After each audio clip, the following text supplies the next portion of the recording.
Hello, today I'll be doing a video on the game SkyTeam. This came out in 2023. I just recently got it as a gift from my Board Game Geek Secret Santa. So I did play this back around Thanksgiving with my older daughter, but I didn't play any more of the advanced modules, which we'll talk about near the end of the video. In this video I'm mostly going to just go over the basic game. But anyway, let's get started with how to set up and play. The very first time you play this, you'll have to kind of fold over and put some stickers on this board. I think those just kind of give it some height. Anyway, you'll have to assemble this if it's your first time to play it. But after that, there's not much else to be done. So for regular setup, you'll place the control panel in between the two players. This is a two-player game, so you'll place the control panel in between two players, and you'll make sure that the arrow on the airplane axis is pointed up here at the center. You'll take these little cardboard chits that represent switches, and you'll cover each of the green icons on the control board. So when you're done, it'll look something like this. On the speed gauge here, you'll take the blue aerodynamics marker and put it in its starting spot between the 4 and the 5. And you'll take the orange aerodynamics marker and put it at its starting spot between the 8 and the 9. Next, you'll take this red brakes marker and place it here on its starting spot, just in front of the 2 on the brakes track there. The player that's going to be sitting here over to the left of the control board with the blue spaces will be the pilot. You'll give him this blue screen and 4 blue dice. The player sitting over here to the right of the control panel with the orange spaces will take the orange yellowish screen and the 4 orange dice. They are the co-pilot. Next, you'll take this altitude track with the green yellow side. It's double-sided. One side has red and black, the other side has green and yellow. You'll take that and just slide it so the altitude of 6,000 feet is in the first. This is called the screen, so that's in the first screen there. For your first game, you'll use this Montreal Trudeau approach track. You'll take that and slide it so that the clouds are visible in the screen right there. So this screen is showing your current position, and this screen is showing your current altitude. You'll then place a reroll token on each space on the altitude track that has a reroll token indicator on it. So we'll put one here on the 6,000 feet and one here on the 2,000 feet. You'll then look at the approach track and look at these little airplane icons, and you'll put one airplane marker for each of those icons. So I need 2 for this one.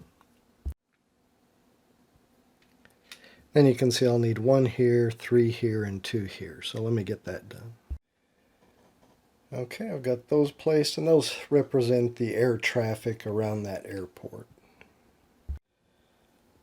You'll take these 3 coffee tokens and just place them somewhere next to the control board. And that will complete setup for the first game, kind of the basic rules. So let's get started with how to play. Alright, so SkyTeam is a cooperative game where 2 players are trying to land an airliner at the chosen airport. In this case, we're doing Montreal Trudeau. There are other airports that increase the difficulty, and depending on the airport you choose, it can be more difficult than others. But we'll get to that at the end of the overview when we're talking about some of the more advanced modules that come in the game. So the game is played over 7 rounds, and each round there's 3 phases. The first phase is the strategy and discussion phase, or I guess it's strategy, discussion, and dice rolls. So the first part of the strategy and discussion is when the two players, cooperative players, the pilot and co-pilot, can kind of talk about what they're going to do in the upcoming round. They can have a general discussion like, we need to clear some of this air traffic, or we need to try to move 2 spaces up the approach track or something like that. But you cannot say, hey, if you roll this number, put it here. If you get this number, put it here, or something like that. So once they've had their general strategy discussion, they'll each roll their dice into their shield here, and there's a little player aid in there. Once they've rolled their dice, the players cannot speak to each other for the rest of the round. Okay, once the dice are rolled, you move into the next phase of the round, which is the dice placement phase. The current altitude in the altitude track will have an arrow on it, which will show which player is going to go first. In this case, the arrow is pointing toward the pilot, so the pilot places the first die. And then they'll take turns. So after the pilot places their die, and the co-pilot will place theirs, and they'll take turns until both players have placed all their dice. So when it's a player's turn to place a dice, they can only place it one die. They have to place it on a color that corresponds to their color. So for an instance, the blue pilot player can only place his die on blue spaces, or on these that are both blue and orange spaces. And the co-pilot, when it's their turn to place a die, can only place a die on the orange spaces or on spaces like these that are both orange and blue. Some of the spaces have a number constraint, like the co-pilot is responsible for lowering the flaps, and you can see in this space that it can only place a number 1 or a 2. In this space they can place a 2 or a 3. Here they can put a 4 or 5, or here they can put a 5 or 6. And for instance, the pilot is responsible for lowering the landing gear. So in this space they can only place a 1 or 2, in this one a 3 or 4, or in this one a 5 or 6. So if it has a number in the box, or 2 possible numbers, then that's the dice you have to put in there. If there's not a number in the box, like down here, or here, or here, or here, or here, then you can place any number in there. So let's talk about the different sections on the board where you can place dice. So first there's 2 mandatory sections. And those are, you can tell the mandatory sections because they have this triangle with the exclamation mark in them. So you have the axis, which is these 2 boxes up here. And you have the engines, which are these 2 boxes up there. The players have to place dice in those boxes during a round, or they automatically lose the game. They don't need to be the first dice you place, and if the pilot places one here, the next dice that the co-pilot places does not have to be, the corresponding co-pilot space, just as long as both those spaces are filled by both players at some point during the round.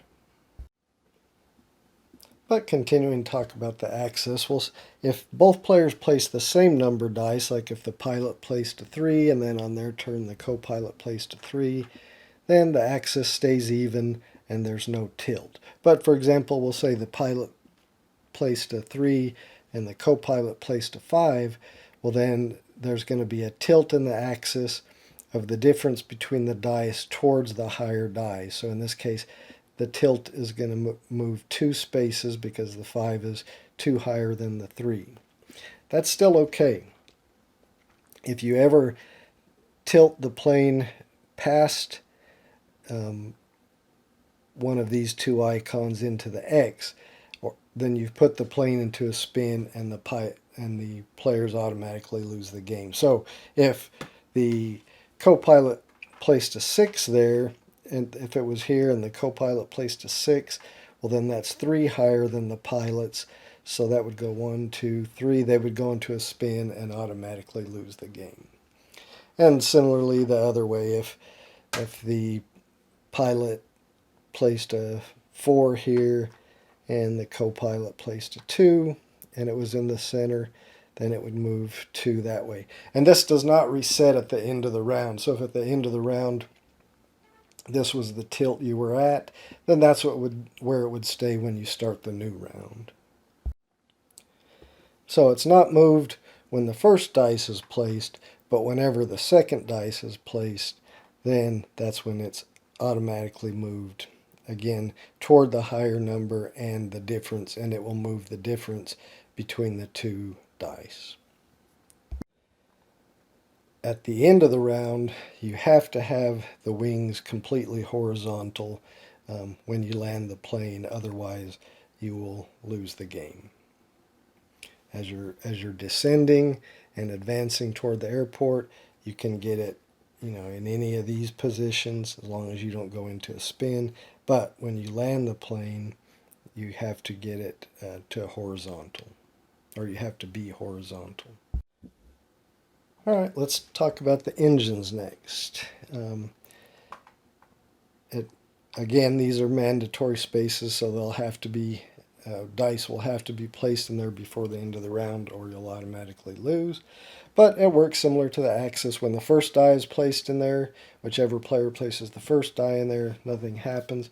But as soon as a player places the second die in there, you'll add the two together, in this case 9, and then you'll look at the gauge here.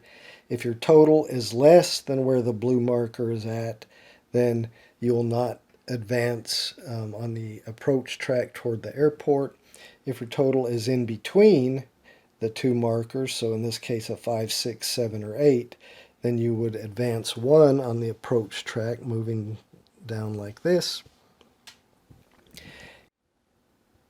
And if your total is higher than the orange marker, like in this case we have a 9, which is higher than where the orange marker is, you'll actually advance 2 spaces along the approach track. Now, as long as we're talking about the approach track, you'll see that it's got these airplanes on it representing air traffic. If you ever move the approach track and there is a plane on the space that would get,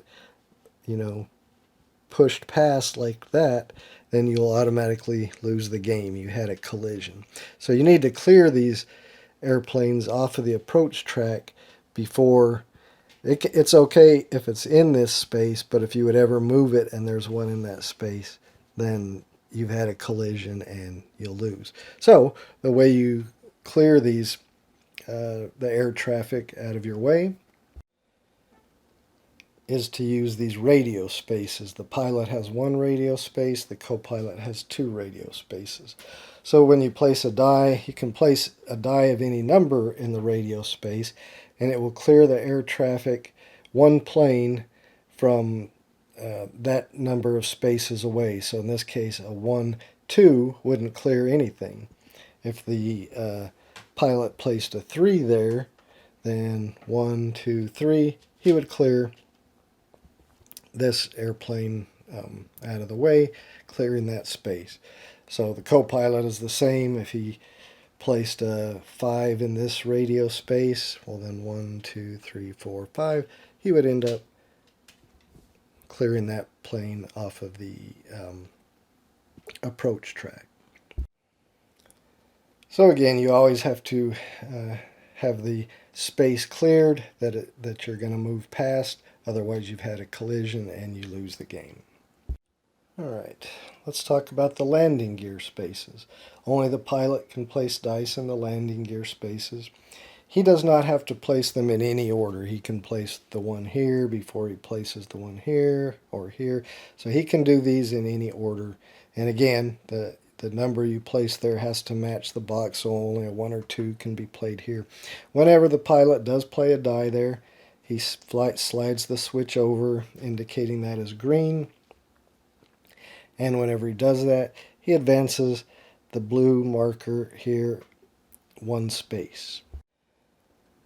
These markers are called your aerodynamics markers, and you'll see that as you deploy the landing gear, it's going to move the blue aerodynamics marker up, causing you to have to use more power or have higher numbers in your engines in order to move up on the approach track. In a similar manner, the co-pilot has the flaps controls over here. The co-pilot has to deploy the flaps by placing dice, but he does have to do, or they do have to deploy these in order. So they always have to do this one with the 1, 2 before they do the 2, 3, before they do the 4, 5, and before they do the 5, 6. But similarly, when you place a die in there, you slide the switch over, revealing the green, and then you'll move the orange aerodynamics marker up one space.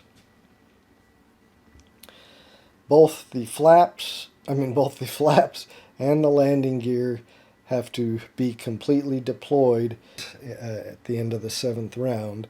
If they're not, then you automatically lose the game. Alright, let's talk about the brakes. Only the pilot can put dice in the brakes, and he does have to do these in order, so he always has to do this one, the one with the 2, before he can do the 4, and he has to do the 4 before he can do the 6. But when the pilot places a die in there and slide the switch to green, he advances this marker, the brakes marker, one space up. And the brakes will be used in the final round when you've landed the plane. Hopefully you get to where you're in the final round where you've got the airport in this window and the plane on the ground in this window. And then in that round, when you're doing your engines, instead of moving the plane forward, you have to make sure that the total of your 2 markers in your engines are less than wherever the brake marker is. So if it's only in this location, a 2 or less in order to be able to stop the plane. So ideally you want to get it advanced all the way to the final, so when in the final round, when you're placing your engine markers, if your total is 6 or less, then you're able to successfully stop the plane. Now you don't have to, unlike the landing gear, which all have to be at green, and the flaps, which all have to be at green at the end. You don't have to have all the brakes deployed. You could have it here or only here, but again, it makes it easier to stop the plane if you've moved the brakes further up on the brake track. There's one other space we haven't talked about, which is the concentration spaces down here. So any player can put a dice of any number in a concentration space, and if they do, they get to place a coffee token in here. Whenever there's a coffee token here, a player can use that when they're placing a die and discard it, and they can either lower or raise the number on the die by 1. So for example, if the pilot had a 2, but they wanted to be able to lower this landing gear, and they only had a 2, but it requires a 3 or 4, they could go ahead and discard this coffee token to raise their 2 to a 3, and then go ahead and place it.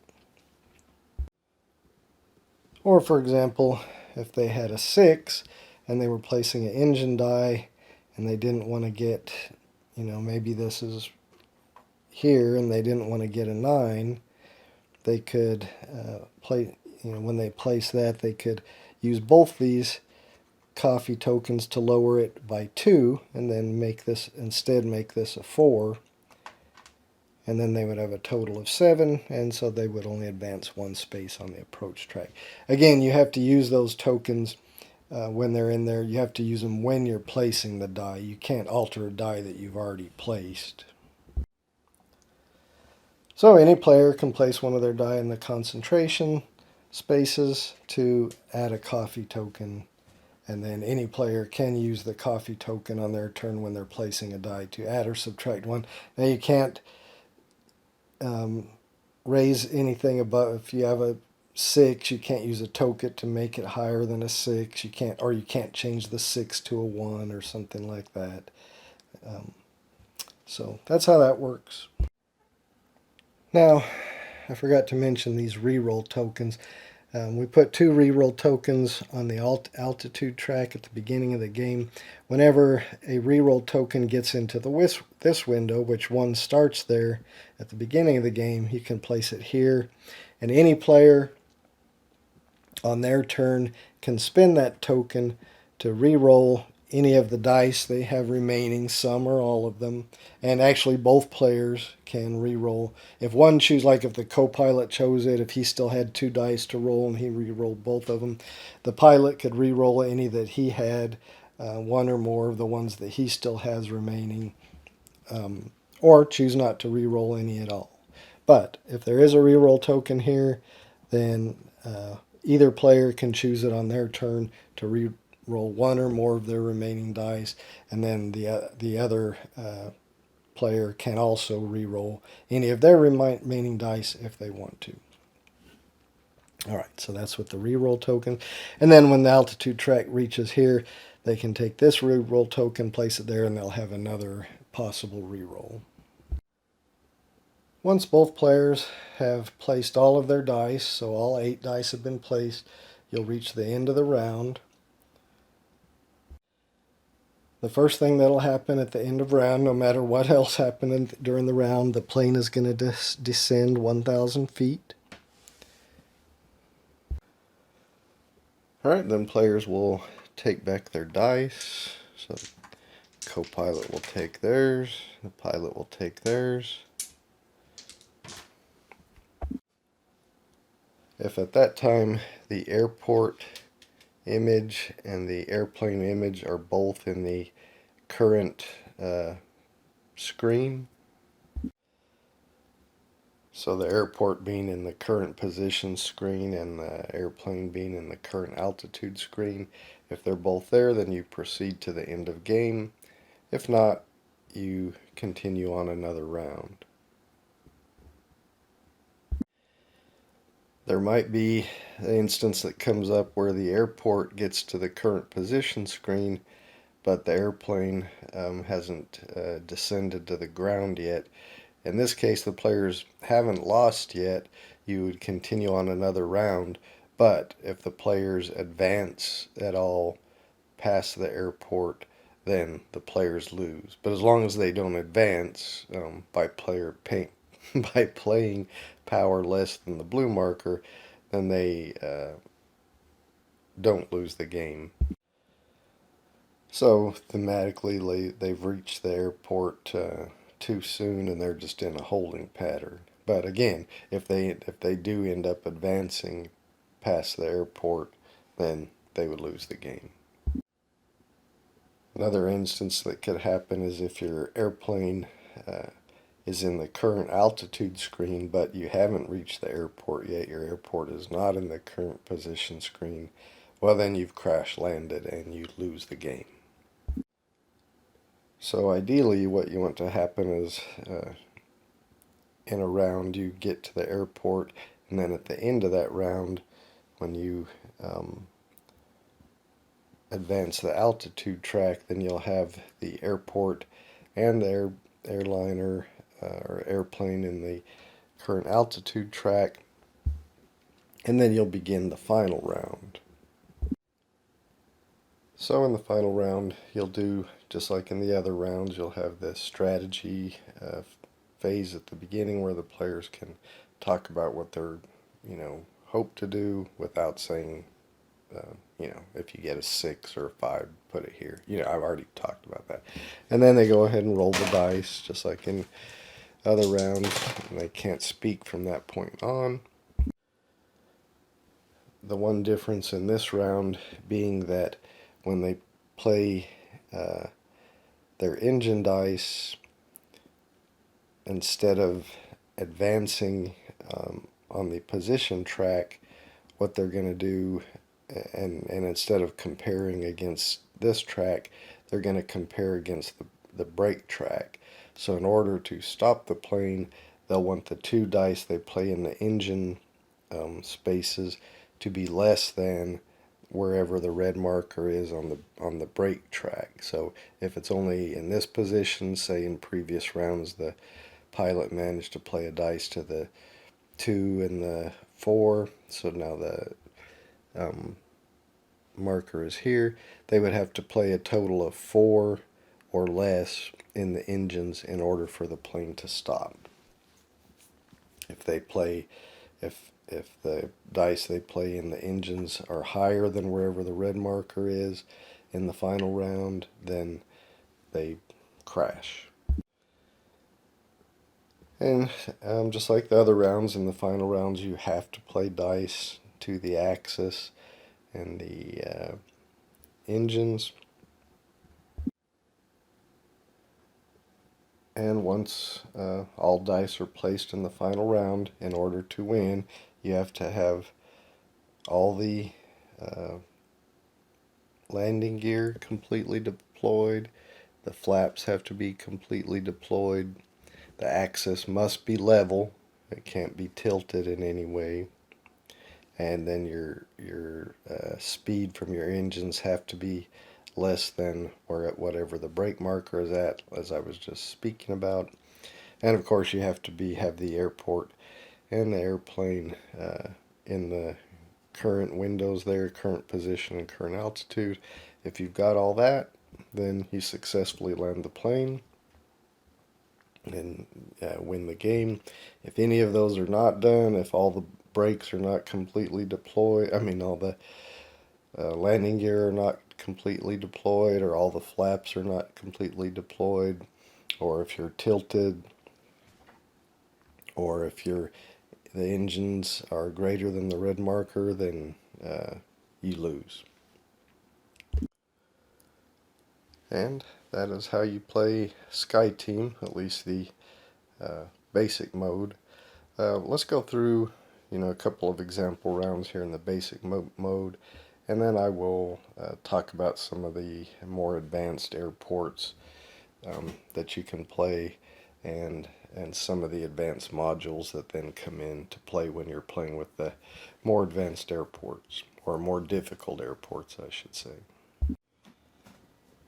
Alright, I've got everything set back up how it should be right after setup, and we're in the strategy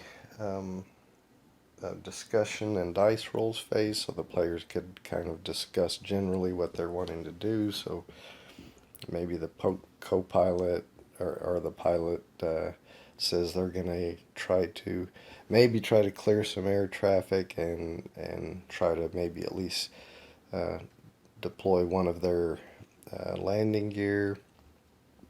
Co-pilot says, okay, well, I'll try to at least maybe clear some air traffic as well, and maybe try to deploy at least one of my flaps, something like that. Alright, so then they both roll their dice, and from that point forward they can't talk to each other. They just have to remain silent. Alright, so the pilot here rolled 2 5s, a 6, and a 1. The co-pilot over here rolled 2 4s, a 6, and a 3. We'll look at the arrow here. The pilot has to play first, so we'll just say, alright, the pilot not too happy. And remember, they do start with one re-roll token. It would start there, but when it's in that window, you can take it. The pilot's thinking maybe they would like to re-roll. They're not too happy, but they don't want to use that too early in the game, so they decide they're going to take this die and put it in their axis.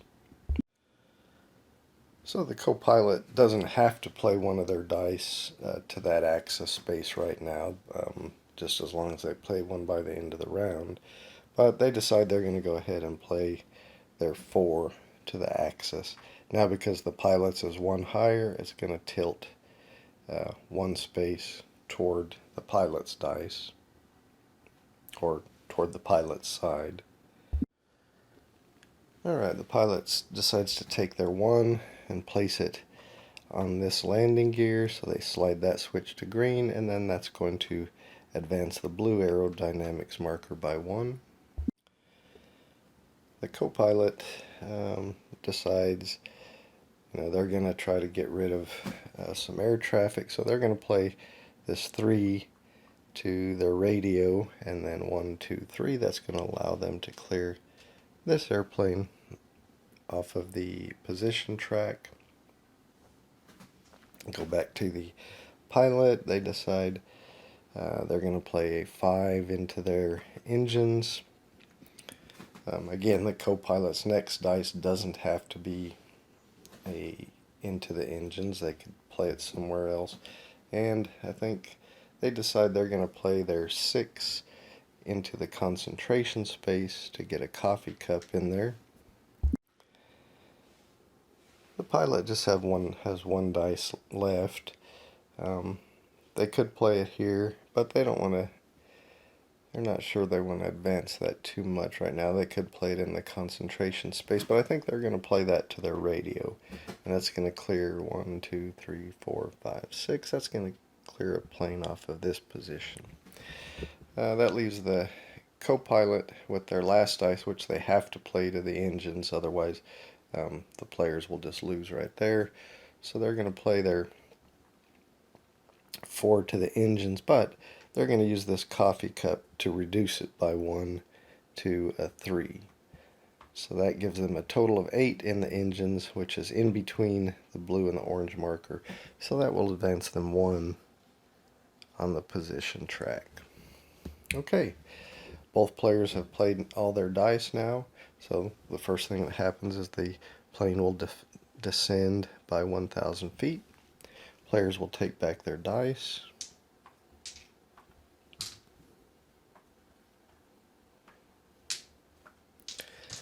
We look and we don't have the airport and the plane in the current position, current altitude window. So now we go on to the next round where the players could now discuss, generally what their plan is for this next round. Maybe they say, well, we want to try to level out, and the co-pilot says, I really need to try to deploy at least one of my flaps. Otherwise, they're not really sure. Maybe let's try to clear some more air traffic. Okay, so now they'll roll their dice. Alright, the pilot rolled 2 4s, a 5 and a 6. Co-pilot rolled a 2, a 6, a 4, and a 6. Again, from this point forward, they can't talk to each other or let each other know what dice they have, anything like that. So if we look at the arrow here, we'll see that the co-pilot is first this turn. So they decide they're going to play their 2 here to their flaps, which lets them deploy that flap. Remember, they have to do their flaps in order. Why the pilot can do their landing gear in any order. Alright, the pilot decides they're going to take their 4 and put it in the axis. The co-pilot, maybe they decide to take their 6 and put it in the axis. It's 2 greater than the 4, so it's going to move it. So they got tilted a little bit over there to the right towards the co-pilot. Alright, the pilot decides to play their 4 into their landing gear, so they get to deploy 1. That will cause them to move 1. And alright, so that is the pilot's turn. We'll go back to the co-pilot, and they decide maybe they're going to try to clear some more air traffic, so they'll place their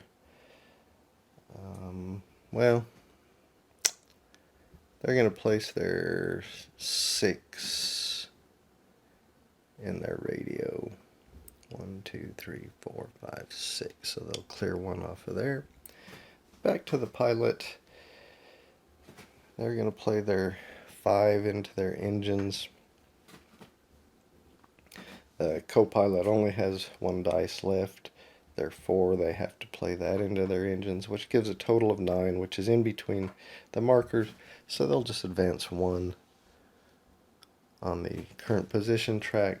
That leaves the pilot with 1 additional die, which is a 6.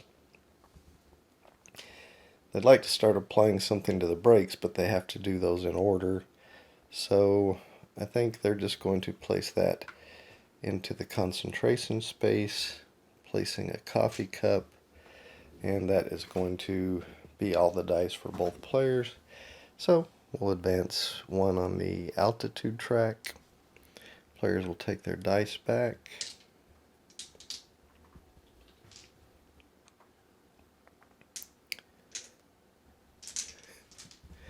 And we'll do one more round just to show.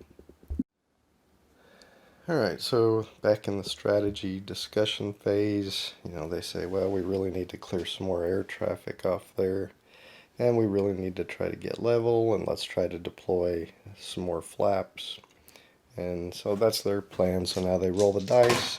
They can't speak to each other anymore after they've done that. Alright, the pilot rolled 2 1s, a 3, and a 6. The co-pilot rolled 2 1s, a 2, and a 3. Alright, we look at the arrow here, we see that the pilot plays first. He decides he's going to take his 6 and play it here, go ahead and deploy their final landing gear. That's going to advance this aerodynamics marker by 1. Alright, co-pilot. They're going to play their 2 into this radio, and that will move one of these airplanes off. Alright, we'll come back to the pilot. They decide they're going to play their 3 into the axis. The co-pilot decides they'll play their 3 into the axis. That will cause them to be even, so it won't move either way. So they're still tilted a little bit, but they've got time to get even before they reach the end of the tracks there. So now the pilot's not too happy with their 2 1s that they have, so they decide they're going to use the reroll token. So they decide they're going to reroll both of their dice. The co-pilot has the option to re-roll theirs as well, so they decide they're going to do that because they've got 2 1s as well, so they're not too happy with that. So both players have re-rolled, but it's the pilot's turn, so they decide they're going to use their 2 on their radio, and they will clear this plane off. The co-pilot has a 2 and a 4. They decide they're going to use their 2 on their flaps, so they're going to advance that, and that will advance the orange marker 1. Both players have 1 dice left. They'll have to play it to the engines, otherwise they're going to lose. So pilot places their 6, co-pilot places their 4. That's a total of 10. That's in between the 2 markers, so they'll just advance 1 on the approach track there. Both players are currently out of dice, so that would bring us to the end of the round. We'll advance the altitude track now, and the players would take their dice back, and we would move on to the next round. So I think you can see how the game works. What they're going to have to do, the pilot's now completed with all of their landing gear, so they don't need to worry with that anymore. Pilot now needs to start worrying about getting some brakes applied, and of course still clearing some air traffic. Co-pilot still needs to deploy a couple of their flaps. They'll need to worry about clearing some air traffic as well, and then they'll also have to be sure they try to get leveled out. They will have another reroll token coming up at the beginning of the next round after they descend to 2,000 feet. And of course they have this coffee token that one of them can use if needed. But I think you can see how the game plays. So let's move on to talking about a few of the more advanced airports. I'll just give kind of a brief overview how some of those work. So this flight log booklet has some of the more advanced, harder airports. The greens are easier, the yellows are a little bit harder, and then these are the more difficult. And so you can choose, which one of these airports you want to land at, and as you choose these, they have a little more difficulty, and we'll talk about. So let's look at the or the Montreal Trudeau one is the one we just chose. That's the beginning one. Let's look at the Heathrow Airport.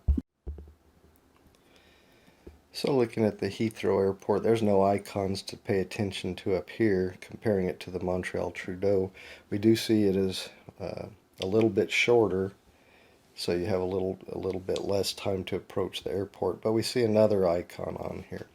So when we put this in, if we're going to use this one, we would put, the planes as shown here. So one here, two here, two here, and two here. But at the beginning of a round, you'll see this black die. At the beginning of a round, if the current position window has a black die, you'll take the black dice and roll it, and then you'll put another plane that many spaces up. So 1, 2, 3. So we would put another airplane in this third position here. Then as you move the approach track down, you'll see there's icons, more icons with the black die. So when that approach track reaches here, at the beginning of that round, you'll have to roll the black die again and place more, depending on whatever you roll, then you'll place another airplane on there. If you roll higher, like 1, 2, 3, 4, so if you rolled a higher than a 4, then you just put it in the last space on the approach track. And this is the official name for this is the traffic die. I've been saying the black die, but it's the traffic die. Now some of these airports may have 2 icons here. Let me find one. Well, for example, this one has 3. So when you place that, when that's in the window, which it would be at the very beginning of the first round, you would roll the traffic die 3 times and placing a plane for each roll. So, if you rolled, you'd put 1, 1, 2, you'd put an extra one there, then you got to roll 2 more times, 3, 1, 2, 3, you'd put an extra one there, and the final one, 3, again, you'd put an extra one there. We'll talk about what these icons are here in a minute. So with the Heathrow Airport, it just uses that traffic die, and then it's a little bit shorter. You have a little bit less time for the approach than you do on the Trudeau Airport. Let's look at the Haneda Airport. Okay, this is the Haneda. You'll see it's actually a little bit longer than the Montreal Trudeau. You have a little bit longer on the approach track, but you'll see it has these other icons I was talking about. So first of all, it does have where you'd have to roll a traffic die twice in the first round when, to add more traffic. But you'll notice these other icons. So as you move down the approach track, when one of these icons is in the current position, these are called the turn symbols. So the axis of your plane has to be in one of the permitted positions when you advance past that icon. So if you were here and you were going to, before you advance, your axis would either have to be here or here. Those are the 2 permitted positions. If your axis was here or here or here, when you advance past that icon, you lose the game. And you'll see as you get down here, your permitted position, your axis is going to have to be in one of these 2 over here. If it's in any other of these, when you advance past that icon, then you lose. Alright, let's look at another one, the old OSL Gardermoen. I don't know how to pronounce it. You'll see it does have some traffic die icons on there that you'll have to use to add more traffic. It doesn't have any of the turns icons, but what you will see up at the top here is an icon for a fuel truck, or kerosene as they call it.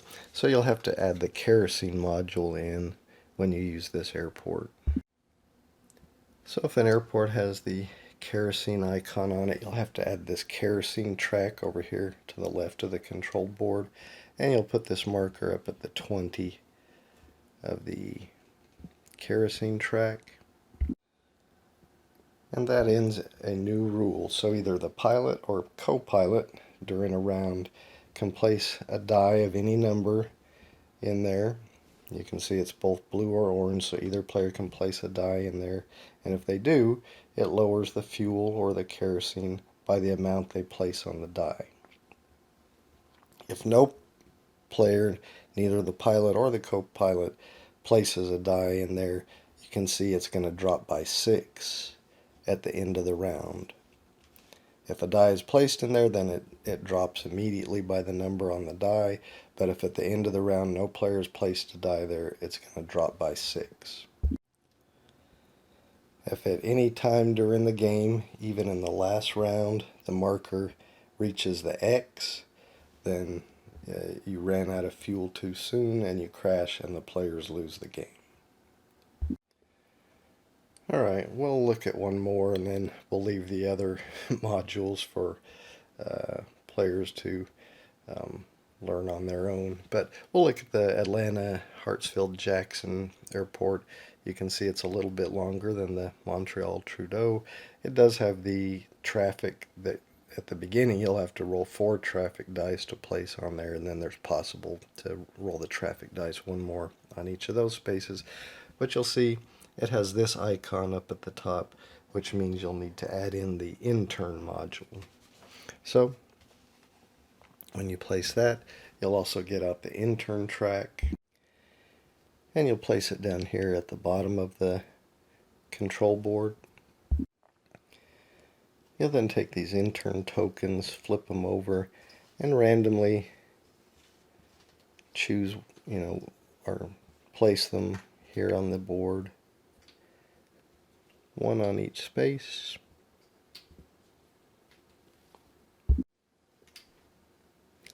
Like so. Alright, so in this one you've got an intern to train on this flight. So during this game, the pilot or the co-pilot can place a die of any value on their color on this board. So the pilot would place his over here on the blue, the co-pilot can place theirs over here on the orange. And what that allows you to do is grab the token, the first available token closest to your die, and use that as your die number, as your die, using that value instead of the die you had. So like if you placed a 5 here, maybe you didn't need a 5, you needed this 3, so you could grab this token and then use it as a 3 value, like just if it was a 3 value die, and place it in a space and use it as if it was that number. Now one of the rules is you can't use a die of the same value as the token you would get. So if you couldn't place a 3 here to get the 3. It has to be a different value. So you could place a 2 here, then take this, and then use this as if it was a die as a 3 in any of the spaces. Only you cannot place one of these in a concentration space, but you can place it on any other space as if it was a die of this value. And then the next round, when you place a die here, you would get the next closest one. And the same for the co-pilot. Well, he couldn't put a 4 there, but he can place a die there to grab this and use it as if it was a die of a value 4. So that's how that works. Now, by the end of by the game end, you have to have removed all of these tokens by placing dice there to have fully trained the intern. If any of these tokens are still on this board, the intern is not fully trained and the players will lose the game. Okay, so that's the intern module. I'm not going to go over all of them, there are other modules. Some airports require you to use the wind indicator. Some airports require you, it uses the kerosene board, but there's a kerosene leak, there's ice breaks, there's something called real time where you have to place your dice within 60 seconds, using a timer. There's some that give you special abilities. They'll have icons on the airport that allow you to get a number of special abilities that help you. So there's just a few other modules that can be thrown in. Um, I've only played with the intern and the kerosene and the traffic die, so I haven't tried any of the other ones. But I will say that they definitely increase the difficulty quite a bit. So that's it. I'm going to wrap it up. I think you see how to play at least the basic game and some of the additional modules. Thanks for watching. I hope you enjoyed it.